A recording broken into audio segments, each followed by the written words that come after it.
Assalamualaikum, welcome back to Raju's Learning Point, and this is Raju. My dear learners, Amazing Sentence Making Structure সপ্তম পর্বে তোমাদের সবাইকে শুভেচ্ছা এবং স্বাগতম।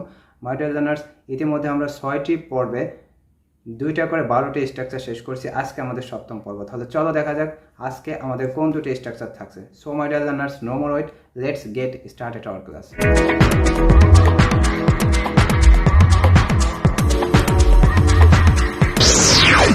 আজকে আমাদের প্রথম যে স্ট্রাকচার সেটা হচ্ছে আই হ্যাভ ডিসাইডেড টু, যেটার মানে হচ্ছে আমি সিদ্ধান্ত নিয়েছি।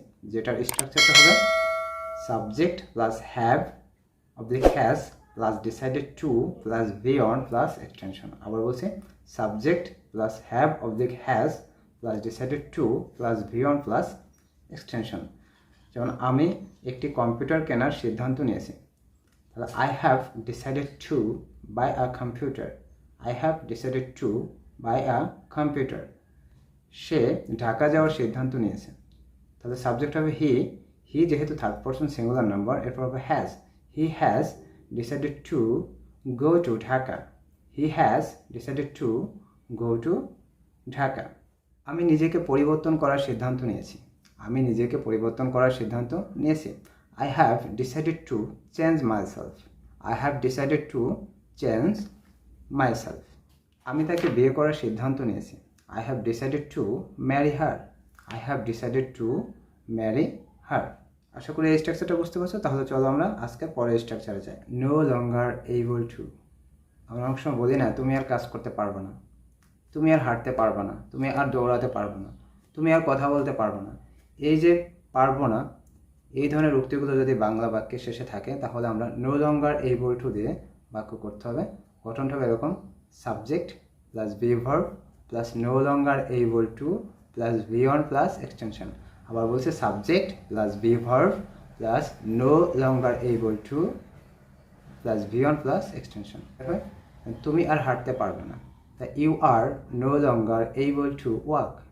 তুমি আর হাঁটতে পারবে না, you are no longer able to work. তুমি আর কথা বলতে পারবে না, you are no longer able to talk.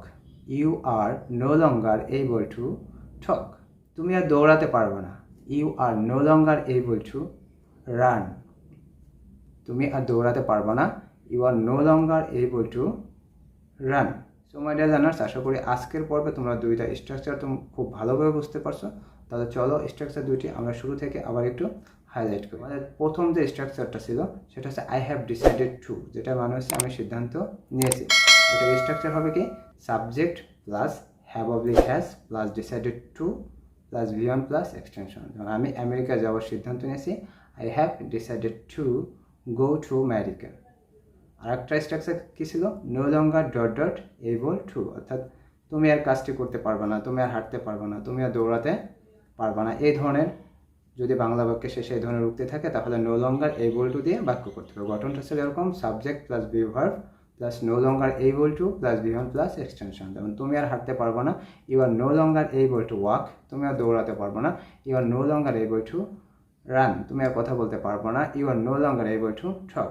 So my dear learners, আশা করি আজকের ক্লাসের স্ট্রাকচার দুটি তোমরা খুব ভালোভাবে বুঝতে পারছো এবং এই ক্লাসটি যদি তোমাদের ভালো লেগে থাকে তাহলে অবশ্যই একটা লাইক করবে, কমেন্ট করবে, আর হ্যাঁ অবশ্যই আমাদের চ্যানেলটি সাবস্ক্রাইব করতে ভুলবে না। তাহলে দেখা হবে পরবর্তী ক্লাসে।